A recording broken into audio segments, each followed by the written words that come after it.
Online-Klavierunterricht mit Music to Me. Dazu treffe ich meinen genialen Testpartner Yassin Korchi, der auch noch Gründer und Leiter dieser Musikschule ist, dieser Online-Musikschule ist. Hallo Yassin. Hi Jörg, grüß dich, schön dich zu sehen. Und ja, heute leider nur digital. Genau. Aber geht nicht anders. Ich hätte es auch viel besser gefunden, wenn wir uns wie gewohnt treffen und Pianos testen und so weiter. Aber leider geht's nicht. Ich fand, es ist eine gute Gelegenheit, mal einen Blick auf deine Online-Schule zu werfen, weil also ich texte das immer so an, ja, und das ist hier der Gründer von der Musikschule und so weiter. Aber ja, eine Online-Musikschule, wie kommt man auf die Idee, eine Online-Musikschule zu gründen? ja, es ist ein bisschen eine längere Geschichte. Ich versuche es nicht ganz so lang zu machen. Mein bester Freund, der Andreas Kraus und ich, wir haben damals schon viel gearbeitet. Er ist im Online-Marketing-Segment tätig und ich habe schon Musik studiert und war auf dem Pfad des Musikers. Und ja, wir haben uns überlegt, was können wir machen, damit wir ein bisschen mehr Zeit zusammen verbringen. Und ja, und privat war einfach nicht mehr so viel Zeit da, arbeitsmäßig. Und dann haben wir überlegt, zusammen ja, ein Business zu starten, wo wir die Stärken von beiden irgendwie vereinen können. Und das war einerseits ja, Musik, Klavier, insgesamt Instrumentenunterricht und auf der anderen Seite ja, das Wissen über Online und Online-Marketing und wie man das Ganze halt auch mit einer Webseite aufzieht. Und daraus ist Music to Me entstanden. Das ist ja toll. Also es ist eigentlich nicht in dem Sinne ein Start-up-Unternehmen, wie man das heute häufiger hat, sondern es ist einmal das technologische Know-how und das musikalische Know-how zusammengelegt in eine Online-Musikschule. Coole Idee. Also ja, ich bin ja gespannt. Also ich fände es ja toll, wenn du mir auch so ein bisschen Online-Unterricht geben kannst, wenn wir schon mal dabei sind. Klar. Aber ja, ich bin aufmerksam geworden auf einen tollen Videoinhalt, den ihr gemacht habt, in 8 Minuten Klavier lernen. Das ist schon ein echt sportlicher Ansatz. Wie geht das?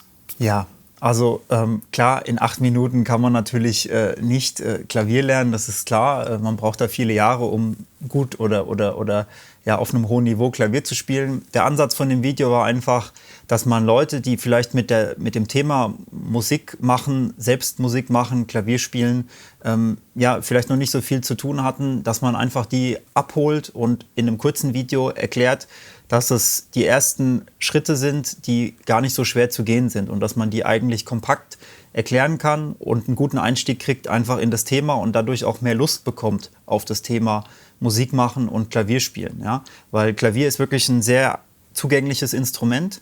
Die Tasten sind schon da, die Tonerzeugung, man muss nur eine Taste drücken im Vergleich zur Gitarre oder zur Geige, die wirklich eine ganz andere Einstiegshürde haben, diese Saiteninstrumente oder auch Streichinstrumente. Und Klavier ist einfach sehr dankbar und ja, mit dem Video wollten wir eigentlich einfach nur zeigen, dass der Einstieg durchaus auch über sowas wie YouTube einfach auch gut gelingen kann. Und ja, und das war so der ganze Ansatz von diesem in 8 Minuten Klavierlernen. Ja gut, wenn die Tasten schon da sind, wie du sagst, okay, ich habe hier bei mir diese Tasten und bis dahin, das sind ja schon mal eine Menge und dazwischen ist viel möglich, glaube ich. Und da habt ihr mit diesem Stück Ode an die Freude, glaube ich, einen super Einstieg gefunden, weil es ist ja auch ein ganz weltbekanntes Stück, Ludwig van Beethoven. Genau, also passt jetzt auch vielleicht ganz gut. Wir sind ja quasi im Beethoven-Jahr, 250. Geburtstag von Ludwig van Beethoven. Das Video ist natürlich schon ein bisschen älter, aber ja, du hast es gesagt, Ode an die Freude ist natürlich ein extrem bekanntes Lied, eine sehr bekannte Melodie, ist ja quasi auch die Europa-Hymne und ist einfach ein Stück, was sehr gut ins Ohr geht und hat natürlich auch ein paar Vorteile, gerade im Klavierunterricht so eine Melodie zu behandeln. Da können wir ja vielleicht auch gleich noch mal drauf eingehen ein bisschen. Ja? Ja, klar. Also das ist ja sehr einfach gesetzt.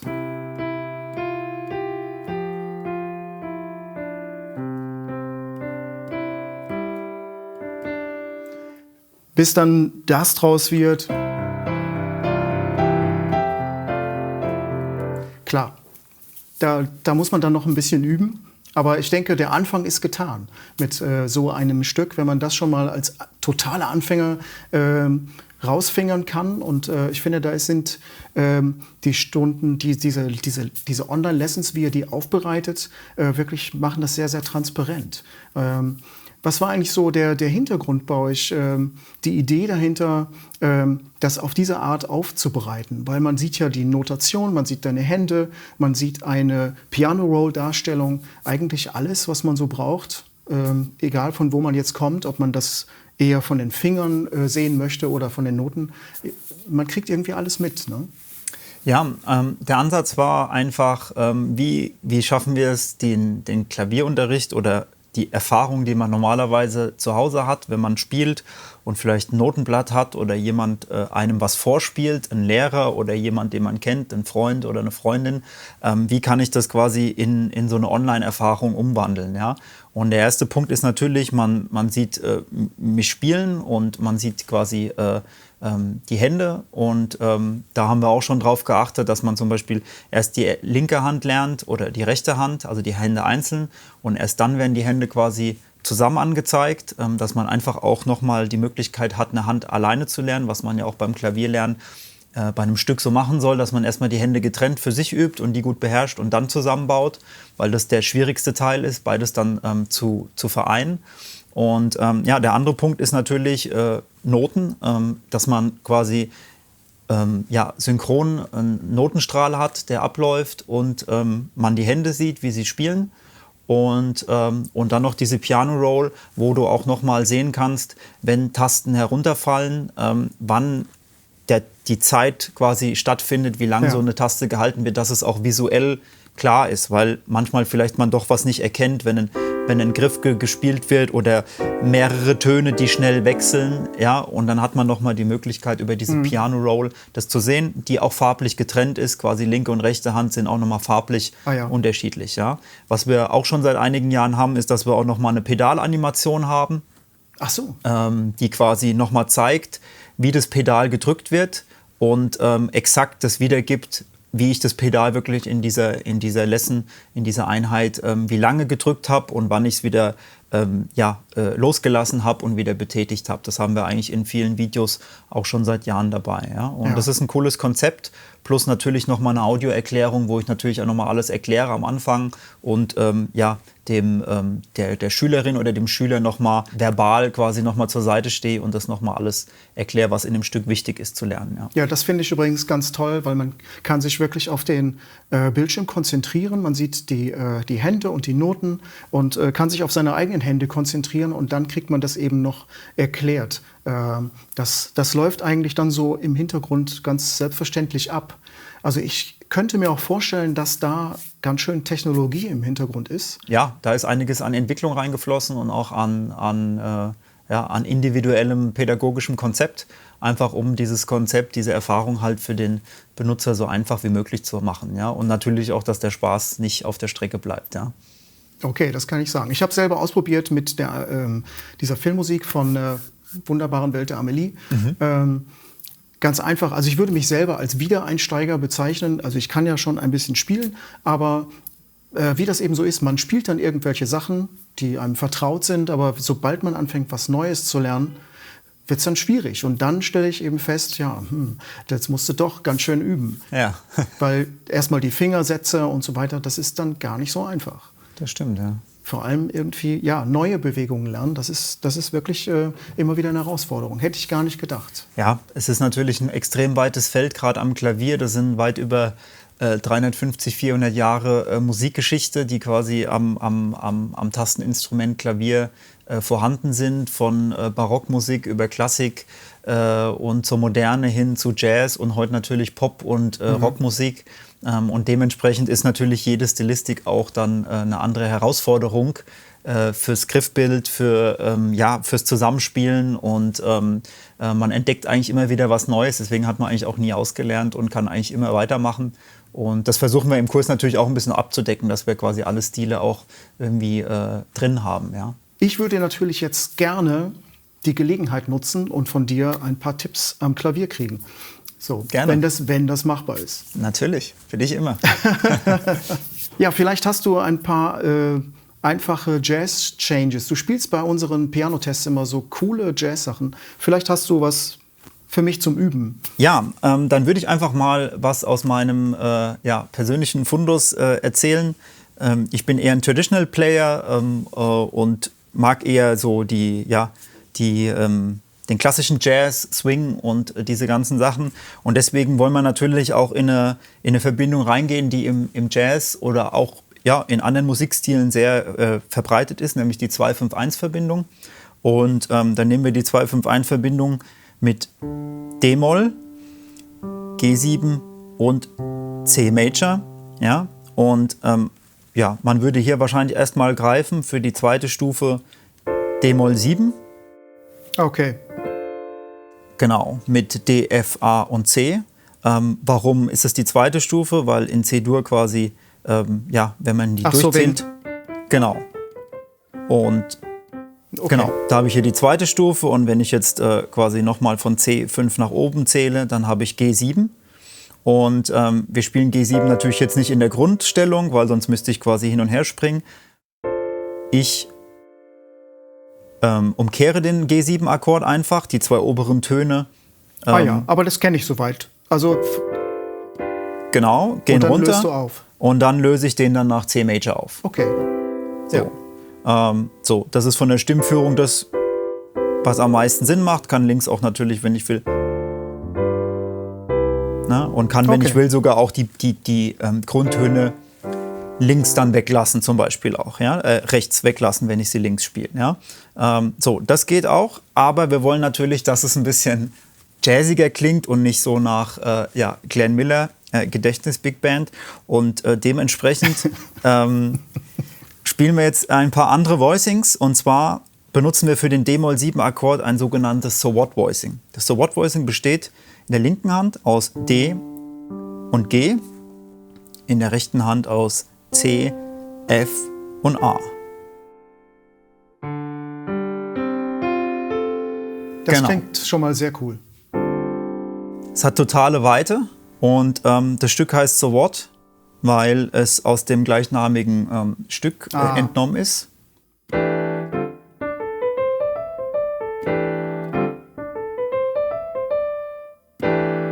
Sehr cool.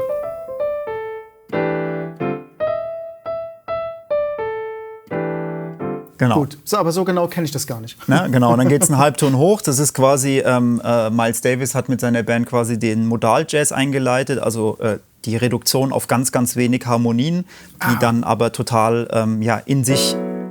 Okay, genau, alles klar. Und genau, du hast es gerade schon gemacht und hast es quasi höher gespielt schon. Und das ist das Coole an dem Voicing, dass ich es quasi verschieben kann und einfach schon diesen typischen Jazz-Sound bekomme. Jetzt haben wir dieses Voicing, jetzt brauchen wir ein Voicing, was darauf gut folgt und sich gut ergänzt zu dem vorigen. Und jetzt ist es ganz einfach. Wir gucken zuerst mal in die rechte Hand rein. Wir spielen da für den D-Moll 7 Akkord ein F-Dur Dreiklang.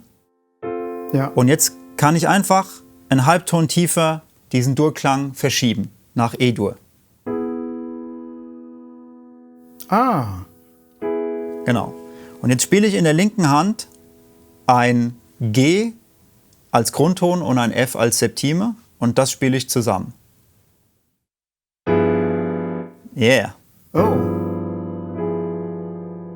So. Das klingt sehr, sehr schön weit. So, das ist also quasi ein G7, 13, B9 Akkord. Ja? Und das Coole ist einfach, dass dadurch, dass diese drei Töne in der rechten Hand, C, F, A aus D-Moll, gleiten chromatisch quasi mit optimaler Stimmführung in den nächsten Akkord. Und das klingt natürlich super. So. Yes, Und das klingt super. Jetzt wollen wir die chromatische, die halbtönige Stimmführung oben auch beenden und wollen den C-Major in die Quinte auflösen. Und dafür brauchen wir natürlich jetzt auch wieder ein Voicing.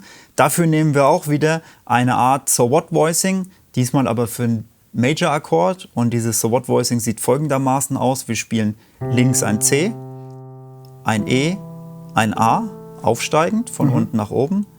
Und in der rechten Hand spielen wir ein H, ein D und ein G. Yeah, that's music. So. Aber das klingt auch super weit und offen. So, und das ist so eine Standardverbindung, die ich oft spiele. Ja, oh ja, das klingt wirklich, aber auch so schön warm klingt es. Genau. Und dann war das, Yeah. oh ja. Genau, so. Und das Besondere ist jetzt natürlich einfach, dass ich oben eine chromatische Stimmführung habe und sich an den Stimmzahlen auch nicht viel verändert hat. Also ich habe hier bei dem ersten Akkord d-Moll 7 insgesamt 5 Stimmen. Es bleibt bei 5 Stimmen. Und dann, wenn ich ihn auflöse, habe ich dann insgesamt 6 Stimmen. Da kommt dann quasi eine dazu. Aber das ist für einen Basisakkord, für einen Tonika-Akkord auch völlig okay. Und dadurch habe ich eine absolut gute Basis in dieser 2-5-1. Und jeder, der mal Jazz gespielt hat oder jazzaffine Musik, weiß, dass diese Verbindung wirklich extrem häufig vorkommt. Also ich würde mal sagen, in 90-95% aller Realbook-Standard-Songs ist es dabei. Und das ist eine Verbindung, die kann man wirklich mal versuchen,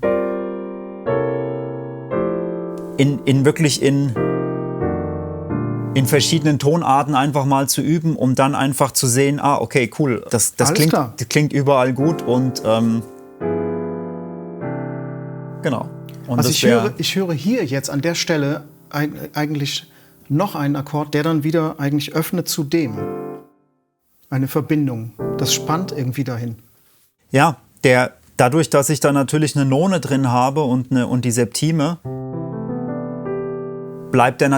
diese Weite bleibt bestehen klanglich. Und diese Weite will natürlich sich auch letzten Endes wieder auflösen, obwohl es ein Tonika-Akkord ist. Und man hat nicht dieses starre, von einem Major-Akkord, der eigentlich sich wohlfühlt, ne, der ein bisschen plätschert. Ne? Und dieses andere hat einfach die Weite. Ich kann auch diesen Griff oben, diesen G-Dur in der ersten Umkehrung, kann ich auch hochsetzen. Und immer weiter umkehren und die Weite geht eben auseinander und bleibt nicht geschlossen. Ja? Ja? Und das ist der Überbegriff Upper Structure Akkorde, also eine Überstruktur über den bestehenden Basisklang und diese Verbindung zwischen, ich sage jetzt mal Quarts, so What Voicings und das klingt natürlich unheimlich gut und für alle, die das genau wissen wollen, der Dominantakkord ist ein sogenannter Upper Structure 6. Das heißt, bei Dominantakkorden werden diese Upper Structure benannt nach dem, wo die Dur-Akkorde sitzen. Also in G7 auf der 6. Stufe habe ich quasi den E-Dur und deswegen ist es ein sogenannter Upper Structure 6 Akkord. Und der klingt natürlich einfach super, weil auch den kann ich immer wieder nach oben umkehren. Ja? Also diese 3 Akkorde sind sehr gut, zum Teil sehr gut umkehrbar, mal abgesehen jetzt von dem ersten, aber der G7, B9, 13 und auch der C-Major 9, 13, die kann man schön oben mit der Oberstruktur, kann man die gut umkehren. Okay, ich würde sagen, das übe ich mal bis zur nächsten Stunde und das mit der Mathematik werde ich dann auch angehen. Alles klar. Dankeschön. Gerne. Das war erstmal sehr aufschlussreich. Danke für diese kleine Lektion in Sachen Traditional Jazz. Das ist überhaupt nicht so mein Ding. Aber es ist schon mal so ein Klassiker. Also das ist ja so in die Gehörgänge eingebrannt quasi. Und das werde ich jetzt erstmal üben. Und ich würde sagen, wir sehen uns dann bei der nächsten Klavierstunde. So machen wir es. Dann habe ich Fragen. Und bis zum nächsten Mal. Ciao. Tschüss, Yasin. Tschüss, Jörg.